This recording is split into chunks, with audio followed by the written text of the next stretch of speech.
The human heart can break in a million different ways, but mine shattered with the precision of a surgeon's scalpel. Clean, deliberate, and calculated by the man who once promised to protect it.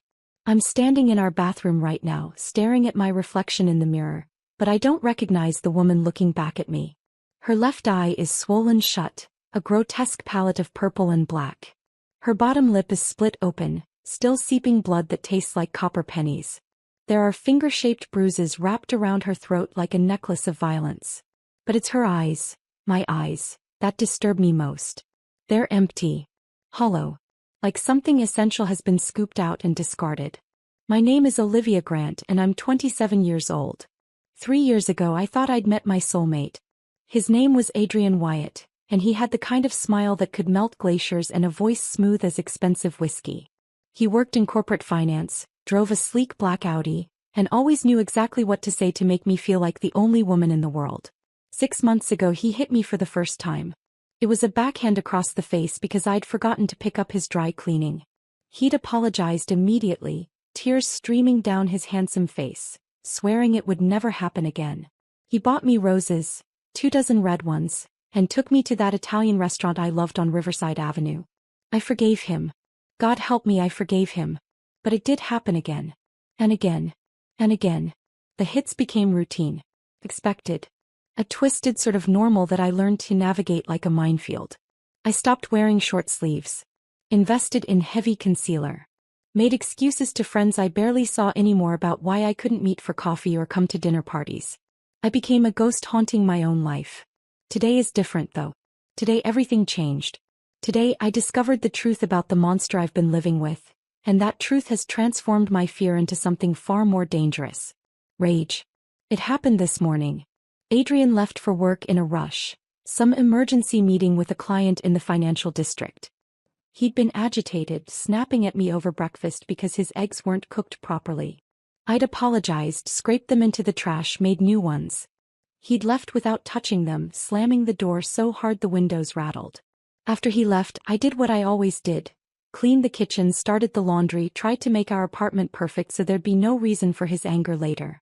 But then I went into his study to water the plants and I saw it. His leather-bound diary sitting open on his mahogany desk. Adrian was obsessive about that diary. He kept it locked in his desk drawer, the key hidden somewhere I'd never found despite my curiosity over the years. He wrote in it every night before bed, hunched over the pages like a scholar protecting sacred texts. When I'd asked about it once early in our relationship, he'd smiled that devastating smile and said it was his processing tool, a place where he worked through his thoughts and feelings. I thought it was sweet, sensitive even, a man in touch with his emotions. But there it sat, unlocked, open, the pages covered in his precise handwriting. I should have walked away. Should have closed it, gone about my day, pretended I'd seen nothing. But something drew me forward. Some instinct, some whisper of self-preservation that my broken spirit hadn't entirely silenced. I sat down in his leather chair and began to read. The first few entries were mundane. Work frustrations. Observations about colleagues. Complaints about traffic. But then I found an entry from 6 months ago, dated the day after he first hit me. Did it today. Finally lost control and backhanded her across the face. Been wanting to do it for months. She's so annoying sometimes, always talking, always needing something. The look of shock on her face was priceless. She just stood there, stunned like a deer in headlights. But here's the thing, she forgave me. Just like I knew she would. I cried some crocodile tears, bought some flowers, and she melted like butter. This is easier than I thought. My blood turned to ice water in my veins. I kept reading, unable to stop, each entry worse than the last. Week 3 of the experiment. Pushed her down the stairs today. She thinks she tripped, but I timed it perfectly. Caught her at the landing so she wouldn't break anything serious. Don't need hospital questions, but enough to hurt. The bruises on her ribs are beautiful. Purple and yellow like a sunset. She's starting to flinch when I move too quickly. Good. Month 2. She's become so obedient. I barely have to raise my voice anymore before she's scrambling to fix whatever imagined offense I've conjured up. I've isolated her from most of her friends. They were too nosy, always asking questions. Her sister, Amanda, is still a problem, but I'm working on that. Tonight I'm going to tell Olivia that Amanda said some nasty things about her. Plant some seeds. Watch them grow into a beautiful wall between them. My hands were shaking so badly the pages rustled like autumn leaves. Month 4. The power I feel is intoxicating. She's completely broken now. Walks on eggshells around me. I can see the fear in her eyes every time I come home, wondering what kind of mood I'll be in, what will set me off today. Sometimes I make things up just to watch her panic, trying to figure out what she did wrong. She's lost 12 pounds. Her hair is falling out from stress. She's a shell of the woman I met, and I did that. I created this. God, it feels good. But it was the most recent entry from just 2 days ago that made my world stop spinning entirely. Starting to get bored with Olivia. The challenge is gone. He's too broken, too easy. Been chatting with this bartender, Natalie, from that place on Kelvin Street. Young 23, full of life and fire. Reminds me of what Olivia used to be before I crushed her spirit. I think I'll start the process over. Natalie finishes her shift at midnight on Fridays. Think I'll be waiting for her next week, sweep her off her feet with the same routine that worked so well before.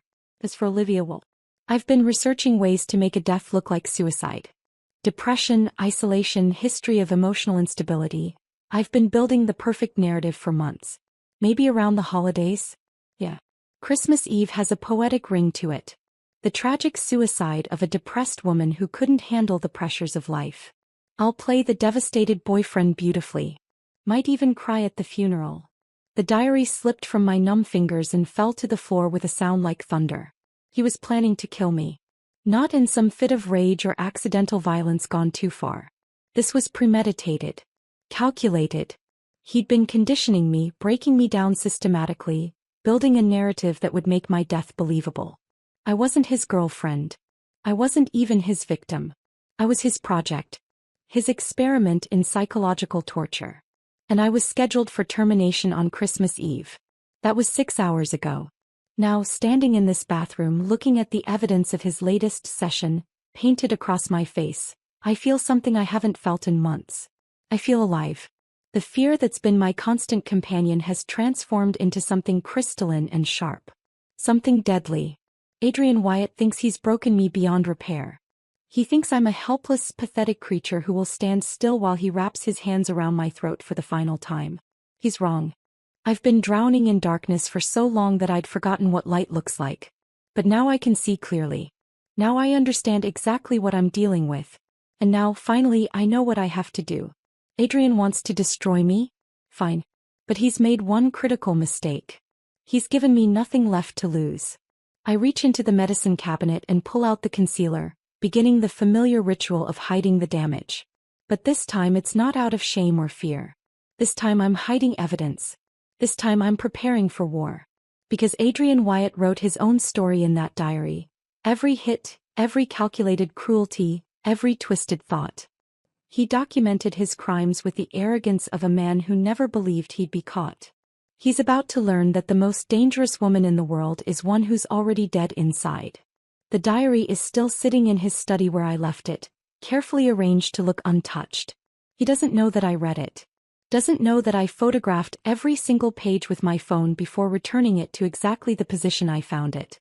He doesn't know that I've already been to 3 different law offices today, showing those photographs to attorneys behind closed doors. He doesn't know that I've reached out to Amanda, my sister, for the first time in months and told her everything. He doesn't know that I've opened a secret bank account and started transferring money in tiny increments he'll never notice. Most importantly, he doesn't know that I'm not planning to die on Christmas Eve. But someone is. My phone buzzes in my pocket. A text from Adrian, working late. Don't wait up. And make sure dinner is ready when I get home. We need to talk about your attitude this morning. My attitude. As if I'm the problem. As if I'm the monster in this story. I text back, of course. Sorry about this morning. I love you. The lies taste bitter on my tongue, but they're necessary. For now. I stare at my reflection one more time. At the bruises and the split lip and the broken woman looking back at me. But behind the damage, behind the fear, I can see something else now. Something Adrian never counted on. I can see survival. And I can see revenge. The game has changed. Adrian just doesn't know it yet. Before we continue, please write in the comment which country you are watching this video. We love knowing where our global family is tuning in from. And if this is your first time on this channel, please subscribe. Your support helps us bring even more epic revenge tales of life. Enjoy listening. The apartment felt different now. Every corner, every shadow, every piece of furniture had transformed from familiar to sinister. I walked through our living room that evening, seeing it with new eyes. The couch where Adrian had once wrapped his arms around me while we watched movies. I remembered now how he'd slowly started criticizing my choices, making me feel stupid for suggesting anything, until I'd stopped suggesting altogether. The kitchen where we'd cooked together during those early golden days. Now I could see the pattern, how he'd gradually taken over, telling me I was doing everything wrong, until I'd become his servant instead of his partner. Everything had been a trap. And I'd walked into it willingly, blinded by love and those perfect white teeth and the way he'd looked at me like I was precious. I prepared his dinner exactly the way he liked it. Steak, medium rare, with roasted vegetables and mashed potatoes. I set the table with our nice dishes, the ones we'd gotten as a housewarming gift from my parents 2 years ago. My parents who Adrian had convinced me were toxic and controlling. My parents who I hadn't spoken to in 8 months. Another wall he'd built around me. Another way he'd isolated his victim. Adrian came home at 9:30, his tie loosened, smelling of expensive cologne and something else. Perfume that definitely wasn't mine. Probably Natalie from Kelvin Street. Probably already starting the grooming process with his next victim. "Smells good," he said, shrugging off his jacket. He didn't kiss me hello. Hadn't in months. "How was your day?" "Quiet," I replied, keeping my voice soft and submissive, exactly how he'd trained me. "I cleaned the apartment and ran some errands." "Yeah. What kind of errands?" My heart hammered against my ribs, but I kept my face neutral. "Just the dry cleaning and the grocery store. We were out of milk." He studied me for a moment, those blue eyes that I'd once found mesmerizing now looking reptilian and cold. Calculating. Searching for any sign of defiance or independence. I gave him none. "Good girl," he finally said, and the condescension in those 2 words made my stomach churn. But I smiled. Actually smiled. We ate dinner in silence. Adrian scrolled through his phone between bites, occasionally grunting in acknowledgement of something he'd read. I pushed food around my plate, forcing myself to eat even though everything tasted like sawdust. I needed my strength. Needed to stay healthy and alert for what was coming. "I've been thinking," Adrian said suddenly, setting down his fork. "About Christmas." My blood froze. Christmas Eve. The date he'd written in his diary. The date he'd scheduled my death. "What about it?" I managed to ask. "I think we should spend it here. Just the 2 of us. None of that family bullshit, none of your sister's drama. Just a quiet, peaceful Christmas. What do you think?" I knew what he was doing. Knew he was arranging the stage for my final performance. Isolated, alone, no witnesses. Perfect conditions for a tragic suicide. "That sounds nice," I whispered. "Really nice." He smiled, and there was something predatory in it. Something triumphant. He thought he was so clever. Thought he had everything planned out perfectly. "You look tired," he said, studying my face. The concealer had hidden most of the bruising, but my swollen eye was still visible. His work from this morning, delivered because I'd burned his toast. "Maybe you should go to bed early. Get some rest." Translation: get out of my sight. "I think I will," I said, standing and clearing the dishes. Long day. As I washed the dishes, I felt his eyes on me. Watching. Evaluating.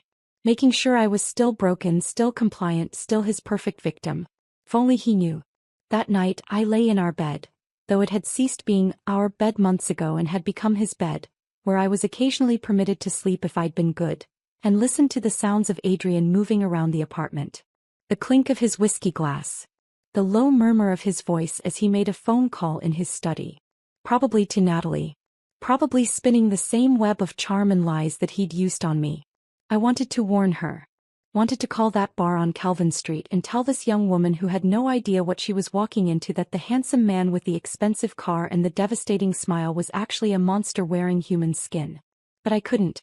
Not yet. Any action like that would tip my hand, would let Adrian know that I was aware, that I was planning something. I had to be patient. Had to be smart. Had to beat him at his own game. Around midnight, Adrian finally came to bed. He didn't touch me, didn't acknowledge me. Just rolled over with his back to me and fell asleep within minutes. The sleep of someone with no conscience, no guilt. I lay there in the darkness, listening to his breathing, thinking about all the things I'd read in that diary. All the calculated cruelty. All the sick pleasure he took in my pain. All the plans for my murder disguised as suicide. Tomorrow, I had an appointment with attorney Elizabeth Chong at 2 o'clock. She'd seemed genuinely horrified when I'd shown her the photographs of the diary entries, had immediately started talking about restraining orders and criminal charges. But I'd asked her to wait. Told her I needed more time to get certain things in order. What I hadn't told her was that I wasn't interested in restraining orders or prison sentences. I was interested in something far more permanent. The next morning, Adrian left for work in his usual rushed manner, barking orders about what he wanted for dinner, reminding me that he had a business trip next week and I needed to pack his suitcase properly. I nodded, agreed, played my role perfectly. The moment his car pulled out of the parking garage, I was on my phone. Amanda. My voice cracked when my sister answered. Can you come over? I'm already in my car, she replied immediately. Been waiting for you to call. I'll be there in 20 minutes. Amanda was my older sister by 4 years, a criminal defense attorney with a sharp mind and a sharper tongue. She'd never liked Adrian, had warned me early on that something about him felt off. But I'd been so deep in the love fog, so convinced that I'd found my person, that I'd dismissed her concerns as jealousy or overprotectiveness. I should have listened. When Amanda arrived, she took one look at my face. The concealer couldn't hide everything, and her expression went from concern to pure fury. I'm going to kill him, she said flatly. I'm going to literally kill him. Get in line, I replied, and despite everything, we both managed a grim smile. I showed her everything. The diary photographs. The documented abuse. The escalating violence. And finally the entry about Christmas Eve. About his plans to murder me and make it look like suicide. Amanda's face went through several shades of red before settling on a pale, dangerous calm. She was quiet for a long time, scrolling through the images on my phone, her jaw clenched so tight I could hear her teeth grinding. Olivia, she finally said, her voice carefully controlled, we need to go to the police. Right now. Today. This man is planning to murder you. This is. No, I interrupted. What do you mean no? I mean no police. Not yet. I have a different plan. Amanda stared at me and I watched realization slowly dawn in her eyes. Liv, whatever you're thinking. He's been destroying me piece by piece for months, I said, my voice cold and steady. He's taken everything from me. My confidence, my friends, my relationship with you and Mom and Dad. He's isolated me, terrorized me, beaten me, and now he's planning to kill me. And you know what would happen if we went to the police right now? They'd arrest him. Maybe they'd arrest him. Maybe a judge would grant a restraining order that he'd immediately violate. Maybe if we got really lucky he'd spend a few months in jail before getting out on bail. And then what? You think a piece of paper is going to stop a man who's been planning my murder for weeks? You think prison time is going to change him? So what's your alternative? Amanda asked, though I could see in her eyes that she already knew. I'm going to destroy him, I said simply. Completely and utterly. I'm going to take everything from him the way he took everything from me. And when I'm done, he's going to wish I'd just called the police. My sister studied me for a long moment. As a defense attorney, she should have been talking me down, convincing me to go through proper legal channels. But Amanda had seen too many cases like mine. Had watched too many abusers get slaps on the wrist, too many victims end up dead despite protection orders. What do you need from me? She finally asked. Over the next 3 weeks I became someone new. Or perhaps I became someone old. The Olivia who had existed before Adrian had systematically dismantled her. During the day while Adrian was at work I was busy. So very busy. First I met with Elizabeth Chong again, this time with Amanda by my side. We went through every photograph, every diary entry, building a timeline of abuse that was ironclad and indisputable. But instead of filing charges immediately, Elizabeth helped me with something else. If you want to destroy him financially and professionally, she said, spreading documents across her desk, we need to be strategic. Adrian works in finance, which means he's held to strict ethical standards. Any hint of this kind of behavior, documented abuse, planned murder, would end his career instantly. What are you suggesting? I asked. I'm suggesting we send anonymous packages to his employer, his clients, and every regulatory body that oversees his licenses. But we time it perfectly. We wait until you're safe, until you've disappeared, and then we detonate the bomb. By the time anyone tries to find you for questioning, you'll be unreachable. And Adrian will be left standing in the ruins of his life, unable to do anything about it. Amanda nodded approvingly. I like how you think. We spent hours preparing those packages. Copies of the diary entries, time-stamped and authenticated. Medical records that I'd finally requested from my doctor, documenting injuries that I'd explained away with lies about clumsiness. Photographs that Amanda had taken that morning, showing the bruises without concealer. Evidence. Mountains of it. But that was only part of the plan. I also opened a new email account that couldn't be traced to me and began researching Adrian's life outside our apartment. It was horrifyingly easy. People put everything online these days, and Adrian was no exception. I found his colleagues on social media. Found posts about office happy hours and weekend golf outings. Found photos of client dinners at expensive restaurants. Found business articles mentioning his name, praising his analytical skills and client relationships. All of it was about to come crashing down. I also found Natalie. She worked at a place called the Crimson Lounge on Kelvin Street, exactly as Adrian had written. Her social media showed a bright, smiling young woman who posted pictures of sunsets and inspirational quotes and photos with friends. She looked so full of life. So innocent. So much like I used to look. I created a fake profile and sent her a message. Nothing dramatic, nothing that would alert Adrian if he was monitoring her accounts. Just a simple warning from a concerned woman who'd seen her talking to a man named Adrian Wyatt. And did she know he had a girlfriend? Did she know she should be careful? It was a small thing, but it might plant a seed of doubt. Might make her more cautious. Might save her from becoming Adrian's next project. At home I played my role perfectly. The broken, submissive girlfriend. I cooked his meals. I kept the apartment spotless. I apologized for imagined offenses. I flinched at his raised voice and his sudden movements. But inside I was steel. Adrian hit me twice more during those 3 weeks. Once because I'd bought the wrong brand of coffee. Once because I'd laughed at something on TV and he'd decided I was laughing at him. Each time I documented everything. Took photos. Wrote down the exact time and circumstances. Added it to the mountain of evidence that was going to bury him. The violence was escalating, exactly as the diary had predicted. He was getting impatient, I realized. Eager for Christmas Eve to arrive.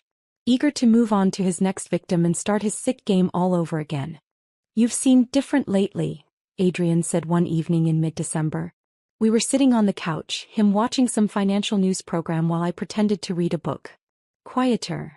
My heart rate spiked, but I kept my voice level. I've just been tired. Sorry if I've been. No, it's good, he interrupted, and when I looked up he was smiling. You've been very good lately. Very obedient. I appreciate it. The way he said obedient, like I was a dog he'd successfully trained, made my skin crawl. But I smiled back. I just want you to be happy, I said, and it was probably the most honest thing I'd said to him in weeks. I did want him to be happy. Wanted him to feel secure and confident. Wanted him to believe everything was going according to his plan. Because the higher he climbed, the harder he'd fall. I am happy, he said, reaching over to pat my hand. The touch made my flesh creep, but I didn't pull away. Things are good at work. My Christmas bonus is going to be substantial. And you and I. He squeezed my hand, his grip just tight enough to hurt. We're going to have a very special Christmas. Just the two of us. There was the confirmation. He was still planning it. Still preparing to murder me in just over a week. I can't wait, I whispered. That night I finalized my plans with Amanda. On December 23rd, I told her over the phone, speaking quietly even though Adrian was passed out drunk in the bedroom, I'm leaving. I'll pack a bag during the day when he's at work and hide it in the spare bedroom closet. That evening I'll tell him I'm going to the pharmacy to pick up his prescription. You know, the sleeping pills he takes. I'll drive straight to the address you gave me. The safe house is ready, Amanda confirmed. It's under a fake name, paid for in cash. No paper trail. You can stay there as long as you need to. And the packages? Will be sent to every relevant party on December 24th. Christmas Eve. The same day he planned to kill you. Poetic justice. What about you? I asked.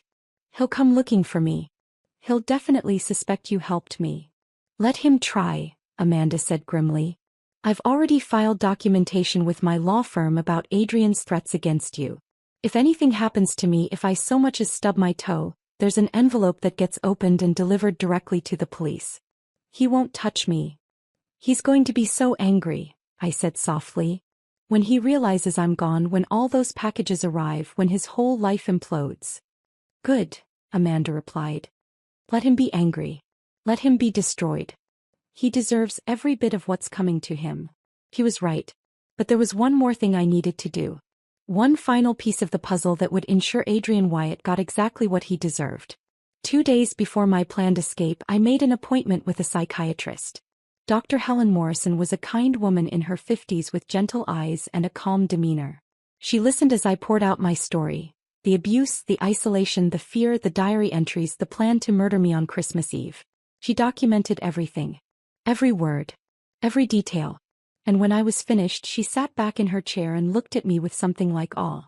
Ms. Grant, she said carefully, you've been through something horrific. The fact that you're sitting here coherent and planning your escape is remarkable. Most people in your situation would be completely traumatized, unable to function. I am traumatized, I said honestly. But I'm also angry. And anger is keeping me focused. What you're describing, the systematic abuse, the documentation in the diary, the premeditated murder plan, this is beyond domestic violence. This is a psychopathic individual who views you as an object for his entertainment. Someone with no empathy, no conscience. I know. And you understand that when you leave, when those documents become public, he's going to feel wounded. Exposed. Men like Adrian don't handle that well. He may try to find you. May try to finish what he started. I finished. I know. That's why I need you to document everything. I need a professional opinion stating that I was of sound mind, that I wasn't exaggerating or being dramatic, that the threat to my life was real and imminent. Because if something happens to me, if he finds me, I need people to know it wasn't suicide. It wasn't an accident. It was murder. Dr. Morrison nodded slowly. I'll prepare a comprehensive report. And Ms. Grant? I hope you disappear so completely that Adrian Wyatt never finds you. That's the plan, I said. December 23rd arrived cold and gray, the kind of winter day where the sky looks like it's pressing down on the earth. I woke up before Adrian, my heart hammering with a mixture of terror and anticipation. Today was the day. I made breakfast like always. Coffee exactly how he liked it, eggs over easy, wheat toast with butter on the side. Adrian came into the kitchen dressed in one of his expensive suits, smelling of cologne and hair product. Big day at the office? I asked, keeping my voice light and interested. Wrapping up some year-end reports, he said, scrolling through his phone while he ate. Should be home by 7. We can have a quiet night in, just relax before Christmas. Before Christmas. Before Christmas Eve. Before the day he planned to wrap his hands around my throat and squeeze until I stopped breathing, then arrange my body to look like I'd hung myself. Sounds perfect, I said. After he left, I moved quickly. The suitcase I'd packed was already hidden in the spare bedroom closet. Clothes, toiletries, important documents, the flash drive with copies of everything. I carried it out to my car and put it in the trunk, covering it with a blanket. I walked through the apartment one last time, looking at this place that had been both my home and my prison. I thought about saying goodbye, about having some kind of emotional moment, but I felt nothing. This apartment held no good memories anymore. Adrian had poisoned every corner of it. I left a note on the kitchen counter.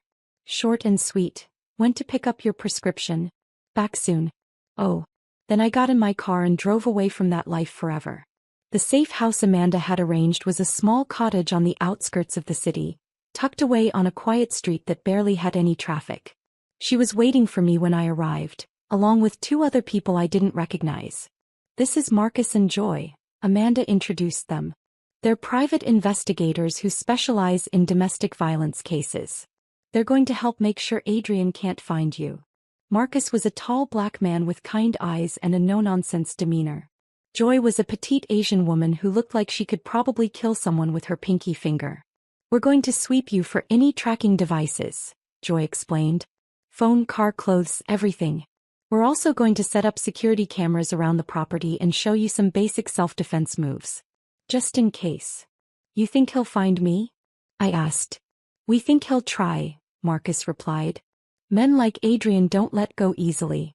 But we're going to make it as difficult as possible for him. They were thorough. They found 2 tracking devices. One in my car hidden under the wheel well and one sewn into the lining of my winter coat. The discovery made my skin crawl. How long had those been there? How long had Adrian been tracking my every movement? He's been monitoring you, Joy confirmed, examining the devices. Probably has been for months. These are sophisticated, not something you pick up at a regular electronics store. He put money and effort into keeping tabs on you. What do we do with them? I asked. Marcus grinned. We're going to have a little fun. Give me a few hours. While they worked, I sat with Amanda in the cottage's tiny kitchen, drinking tea that I didn't taste. The packages go out tomorrow morning, Amanda said. First thing. I've timed it so they'll all arrive at various offices right around the same time. His employer. The Financial Regulatory Board. His biggest clients. Even sent one to the local news station's investigative team. And the police? That package includes everything, plus Dr. Morrison's psychiatric evaluation and the recommendation that Adrian Wyatt be considered an immediate danger to you and potentially to others. They'll have no choice but to investigate. What about Natalie? I asked. The bartender he's been grooming? Already handled. I had a lawyer friend send her a detailed, anonymous letter warning her about Adrian, including some of the diary entries. She knows what she's dealing with now. I nodded, feeling a small weight lift. At least I'd done something to protect his next intended victim. Marcus came back into the kitchen holding up the 2 tracking devices. Okay, I've reactivated these and attached them to a long-haul truck heading south. If Adrian checks his tracking app, it'll show your car is on Interstate 85 heading toward Florida. By the time he figures out you're not actually in that truck, we'll have had time to set up more security measures here. That's brilliant, Amanda said admiringly. We do what we can, Marcus replied with a modest shrug. Now, Olivia, we need to talk about your phone. What about it? Adrian could have installed spyware on it. Even if you don't see any obvious apps, he could be monitoring your calls, texts, location. We need to destroy this phone and get you a new one. A completely clean device that he has no way of accessing. The thought of Adrian reading my messages, listening to my calls, tracking my every move made me feel violated all over again.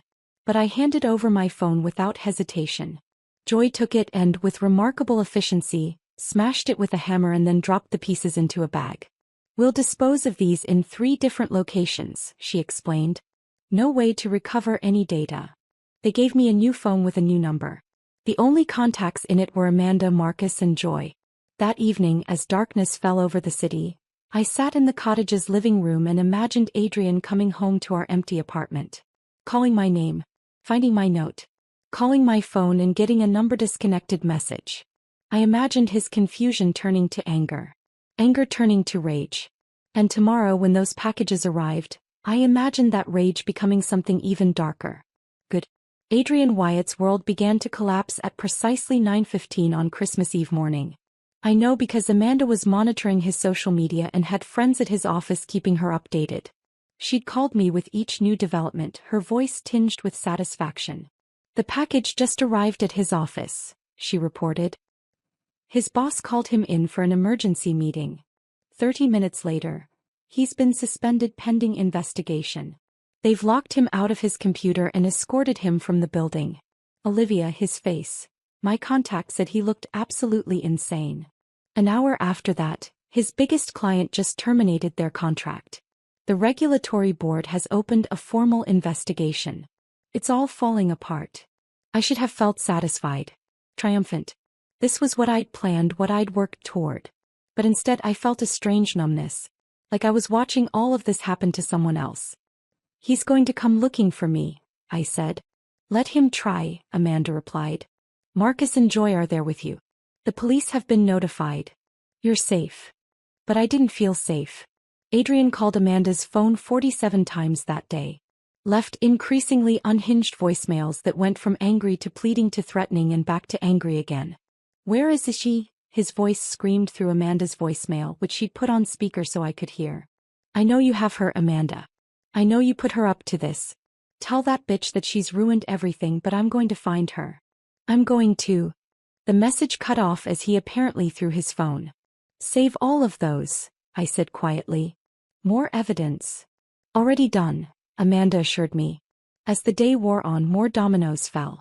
The news station ran a story about a prominent financial advisor under investigation for alleged domestic violence and potential murder conspiracy.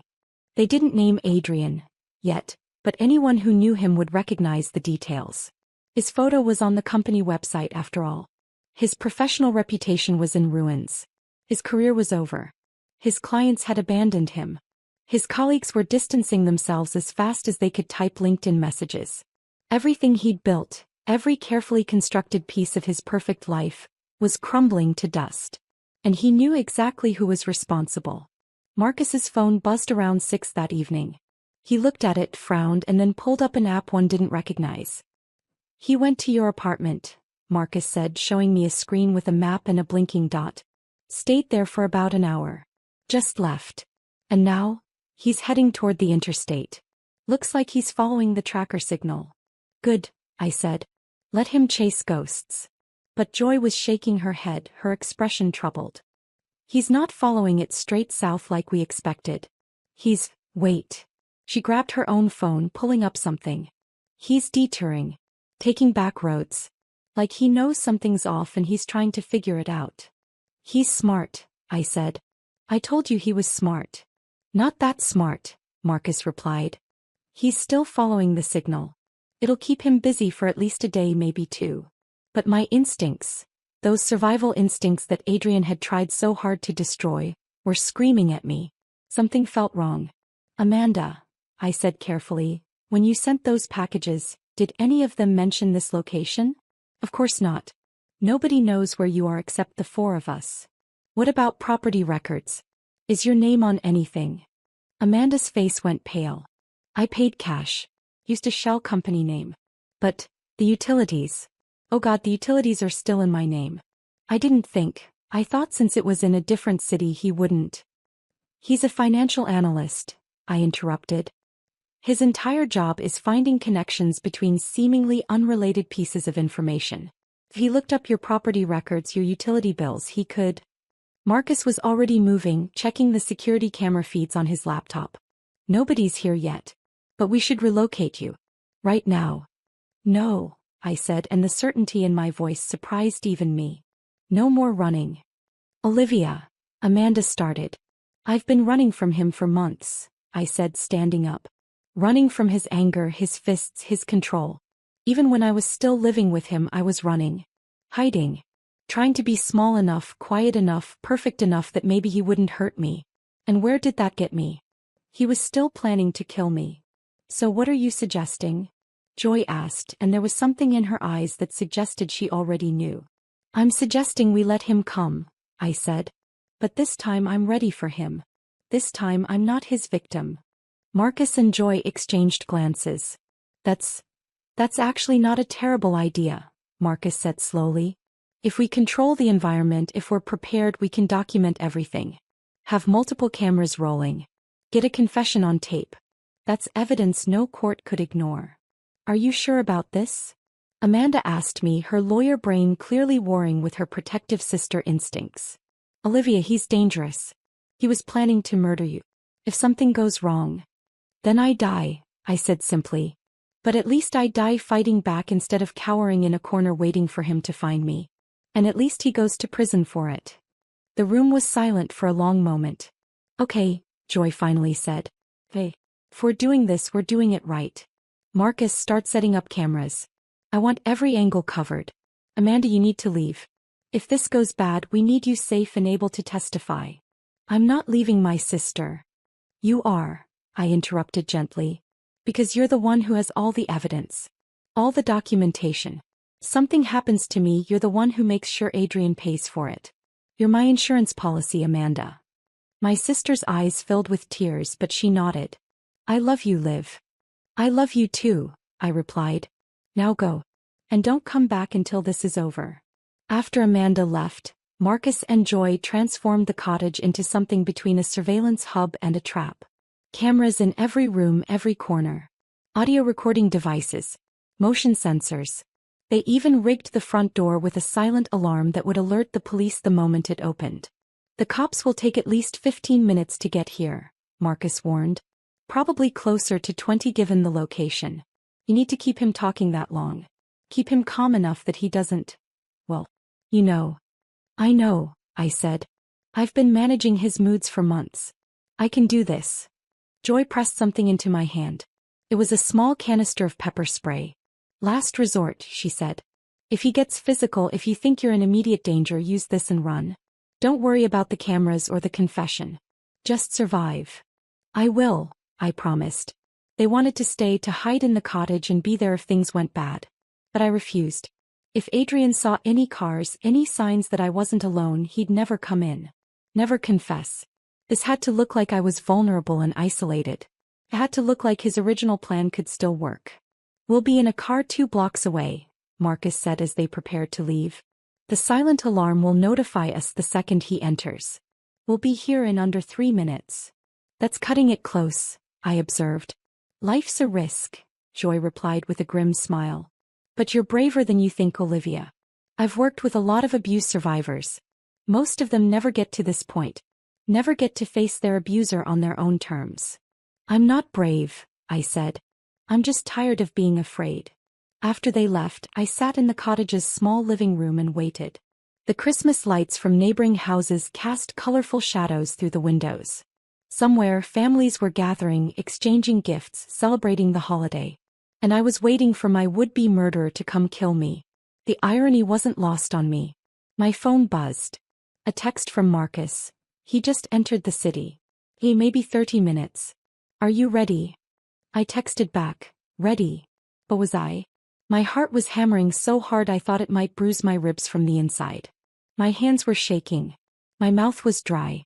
Every survival instinct I had was screaming at me to run, to hide, to do anything except sit here and wait for Adrian Wyatt. But I didn't run. I'd done enough running. Instead, I went to the kitchen and made myself tea. Chamomile for calm. I sat on the couch with the warm mug in my hands and thought about everything that had led to this moment. 3 years of my life. 3 years of gradually losing myself to a man who saw me as nothing more than a toy to break. 3 years of believing that love meant sacrifice, that if I just tried harder, was better, more perfect, that he would become the man I'd fallen for again. But that man had never existed. The charming, wonderful Adrian from our early days had been a mask. A carefully constructed facade designed to lure in victims. Behind that mask had always been this creature. This thing without empathy or conscience that derived pleasure from causing pain. I'd loved a lie. And that lie had nearly destroyed me. But here's what Adrian didn't understand, what he couldn't comprehend with his broken, twisted psychology. By trying to break me, he'd actually forged me into something stronger. Every hit, every cruel word, every calculated humiliation had been a hammer strike on metal, shaping me into a blade. And tonight that blade was going to cut. At 8:47 p.m. the motion sensors picked up activity outside. Marcus's text came through. "He's here. Black Audi just parked down the street. Stay calm. Stay smart. We're coming." I set down my tea and stood up, smoothing my shirt. I'd chosen my outfit carefully. The blue sweater Adrian liked, jeans, hair down the way he preferred. I looked soft. Vulnerable. Exactly how he expected me to look. But in my pocket, my fingers closed around the pepper spray. I heard footsteps on the porch. Slow. Deliberate.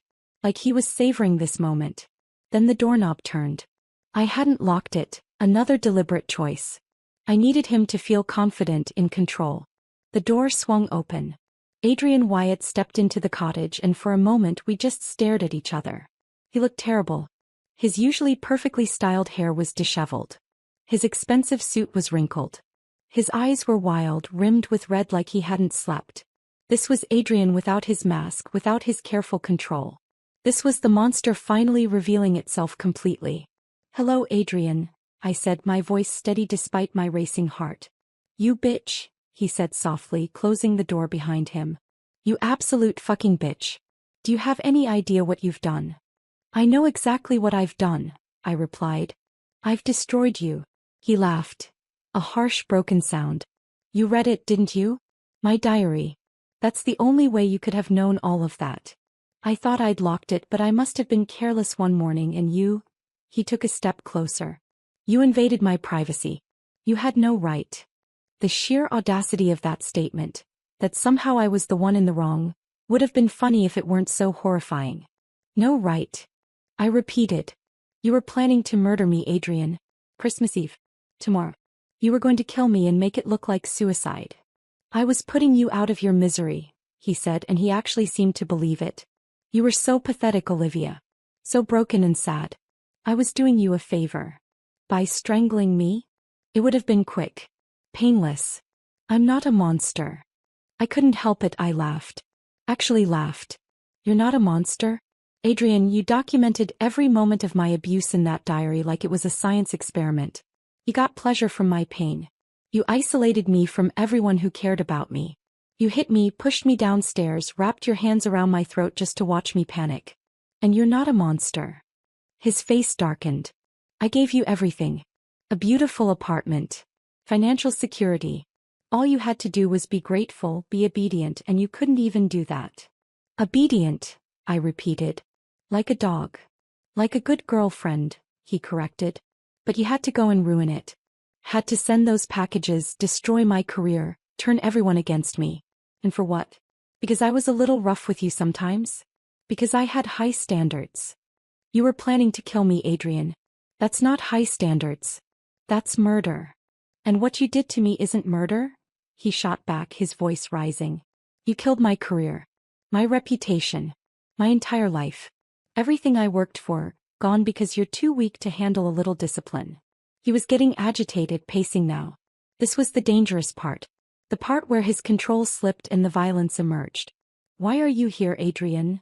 I asked, trying to keep my voice calm. What do you want? He stopped pacing and looked at me with those cold blue eyes. I want you to fix this. Call everyone. Tell them it was all lies. That you made it up because you were angry. That I never hurt you, never threatened you. And if I don't? Then I finish what I started, he said simply. No witnesses this time. No diary entries. No evidence. Just a tragic accident. A woman who faked abuse accusations and then, overcome with guilt, did something desperate. There was the confession. The threat. The admission that he'd planned this all along. I hoped the cameras were catching every word. You can't actually think you'll get away with that, I said. People know I'm in danger from you. If I turn up dead, they'll think you killed yourself, he interrupted. Or that you ran away and met with an accident. Or disappeared to avoid the consequences of your false accusations. There are so many possibilities, Olivia. So many ways this could go that don't end with me in prison. He moved closer and I forced myself not to back away. Not to show fear. You were supposed to be easy, Adrian continued, his voice taking on a strange, almost wistful quality. A simple project. Break you down, build the narrative, end it cleanly. Move on to Natalie, she would have been fun, all that fire. But you had to complicate things. I'm sorry I didn't cooperate with my own murder, I said dryly. His hand shot out and grabbed my throat. Not squeezing, not yet, but the threat was clear. You think you're so smart, he hissed, his face inches from mine. You think you've won. But you're here alone and I'm holding your life in my hand right now. Where's your victory, Olivia? Where's your big triumph? Right here, I said, and I could see the confusion in his eyes. Every word you've said tonight has been recorded. Multiple cameras, multiple audio devices. Everything about your diary, about your plans to kill me, about your confession to abuse. All of it documented. The confusion turned to shock, then to rage. His hand tightened on my throat. You're lying. Look around, I managed to choke out. Look at the corners. The cameras. You walked right into a trap, Adrian. Just like I walked into yours 3 years ago. He released my throat and spun around and I watched him spot the cameras. One in the corner by the ceiling. One hidden in the bookshelf. One behind the picture frame on the wall. His face went through several shades of red before settling on a purple so dark it looked almost black. You think this changes anything? He snarled. You think some recordings will save you? I'll destroy them. I'll destroy you. The front door burst open. Marcus came through first, followed by Joy and 4 police officers in full tactical gear. Adrian whirled around, completely surrounded, his hands still raised from where he'd been reaching for me. "Adrian Wyatt," one of the officers said, "you're under arrest for assault, terroristic threats, and conspiracy to commit murder." They were on him in seconds, forcing him to the ground, cuffing his hands behind his back. He fought. Of course he fought, screaming obscenities, threatening lawsuits, demanding his lawyer. But it was over. I stood there, watching the man who had terrorized me for months being dragged out of the cottage, and I waited to feel something. Relief maybe. Satisfaction. Victory. Dad, I just felt tired. "You okay?" Marcus asked, approaching carefully. "My throat hurts," I said, touching where Adrian had grabbed me. "But yeah, I'm okay." "That was the bravest, stupidest thing I've ever seen," Joy said, but she was smiling. "You got him. Got everything on camera. His confession, the threats, the assault. No court in the world will let him walk away from this." "How long?" I asked. "How long will he go to prison?" "With the diary evidence, Dr. Morrison's evaluation, your testimony, and tonight's footage?" Marcus considered. 20 years minimum. Maybe more if the DA really pushes for it. 20 years. Adrian would be nearly 50 when he got out. His career would be over. His reputation destroyed. His carefully constructed life in ruins. Good. 3 months later, I sat in a courtroom and watched Adrian Wyatt be sentenced to 25 years in prison. His lawyers had tried everything. Argued that the diary was fiction, that the recordings were entrapment, that I had provoked him. But the evidence was overwhelming. The testimony from Dr. Morrison, from Amanda, from Natalie the bartender who came forward to say Adrian had indeed been grooming her with the same tactics he'd used on me. The prosecution even brought in 2 other women, ex-girlfriends from before me, who had similar stories of escalating abuse and sudden violent breakups. Adrian had done this before. I wasn't his first victim, but I would be his last. When the judge read the sentence, Adrian's face crumpled. He actually cried, real tears this time, not the crocodile tears he'd used to manipulate me. He looked at me across the courtroom and I met his gaze without flinching. I wanted him to see that I wasn't broken anymore. Wasn't afraid anymore. I had survived him. After the sentencing, Amanda and I went to a small cafe near the courthouse. We ordered coffee and pastries we didn't really want and sat in silence for a while, just processing everything. "How do you feel?" she finally asked. "Empty," I admitted. "I thought I'd feel victorious or relieved or something. But I just feel empty." "That's normal," Amanda said gently. "You've been running on adrenaline and rage for months. Now that it's over, there's a void where all that intensity used to be. What do I do with the void?" "Fill it with something better," she replied. "With healing. With therapy. With rebuilding your life the way you want it, not the way anyone else tells you it should be." I nodded slowly. "I've been thinking about that. About who I want to be now that I'm not defined by surviving Adrian. And I want to go back to school," I said.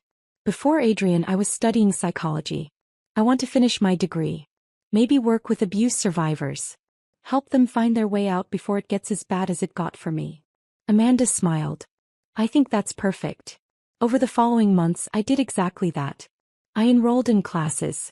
Started therapy with a wonderful counselor named Dr. James Rivera who specialized in trauma recovery. Slowly, carefully, I reconnected with my parents and old friends, rebuilding bridges that Adrian had burned. It wasn't easy. I had nightmares. Panic attacks. Days where getting out of bed felt impossible. The scars Adrian had left weren't just physical. They ran deep into my psyche, and healing them took time and patience and work. But I did the work. I also kept in touch with Natalie, the bartender. We met for coffee once and she told me that my warning had probably saved her life. She'd started researching Adrian after getting my message and had found other concerning information. When he'd shown up at the bar with flowers and his practiced charm, she'd politely but firmly told him she wasn't interested. "He looked so angry," she said, shivering at the memory. "Like I'd personally insulted him just by saying no. I could see it in his eyes. This rage just simmering underneath. If I hadn't known what he was really like, if you hadn't warned me, I probably would have thought it was just a bad day. I would have given him a chance." "I'm glad you didn't," I said sincerely. "Me too. And I'm sorry for what he did to you." "Don't be sorry," I replied. Just be safe. Be smart. Trust your instincts. If something feels off about someone, it probably is. 1 year after Adrian's sentencing, I did something I never thought I'd be brave enough to do. I went back to the apartment. It had been sold after Adrian went to prison. His assets ceased to pay for victim restitution and legal fees. The new owners had completely redecorated, but I could still see traces of the life I'd lived there. The kitchen where I'd cooked countless meals in fear. The living room where I'd walked on eggshells. The bedroom where I'd lain awake wondering if that night would be the night he finally killed me. But standing there, looking at those spaces filled with someone else's furniture and someone else's life, I realized something important. Those memories didn't have power over me anymore. Adrian didn't have power over me anymore. I had taken it back. All of it. My power, my voice, my life. That evening, I sat down and wrote in a journal. My own diary, not a record of someone else's cruelty but a chronicle of my healing. And on the first page I wrote this. My name is Olivia Grant. I am a survivor of domestic abuse. I was stalked, beaten, terrorized, and nearly murdered by someone who claimed to love me. But I fought back. I gathered evidence. I made a plan. I survived. Adrian Wyatt tried to destroy me, but instead he created something he never anticipated. A woman who knows her own strength. A woman who understands that survival isn't passive. Sometimes it's calculated. Sometimes it's fierce. Sometimes it's about turning the tables and making sure the monster gets exactly what he deserves. I'm not grateful for what happened to me. I wouldn't wish this experience on anyone. But I'm grateful for who I've become because of it. For the strength I found. For the people who stood by me. For the future I'm building on my own terms. This is my story. Not the one Adrian wrote in his diary, but the real one. The one where the victim becomes the victor. Where the hunted becomes the hunter. Where justice isn't just a concept but a reality. And it's only the beginning. I closed the journal and looked out the window of my new apartment. A space that was entirely mine, filled with things I'd chosen, decorated in colors I liked, in a neighborhood where nobody knew my history or my story unless I chose to share it. The city lights twinkled in the darkness, and somewhere out there, Adrian Wyatt was sitting in a prison cell, facing the consequences of his actions. He'd wanted to destroy me, but in the end I'd destroyed him. And I'd rebuilt myself. That's real power. That's real victory. Not revenge for revenge's sake, but justice. Accountability. The knowledge that monsters can be stopped if you're brave enough to face them. My phone buzzed with a text from Amanda. Dinner this weekend? Mom and Dad want to see you. I smiled and typed back, I'd love that. Because that's what Adrian could never take from me, no matter how hard he tried. My capacity to love. To trust. To heal. To move forward. I survived. I fought back. I won. And every day I wake up free from his shadow is its own kind of perfect revenge. The diary he wrote was meant to chronicle my destruction. Instead, it became the evidence that destroyed him. Sometimes the pen truly is mightier than the sword. And sometimes, the broken woman in the mirror transforms into something the monster never saw coming. A survivor with nothing left to lose and everything to fight for. I am Olivia Grant. This is my story. And I'm just getting started.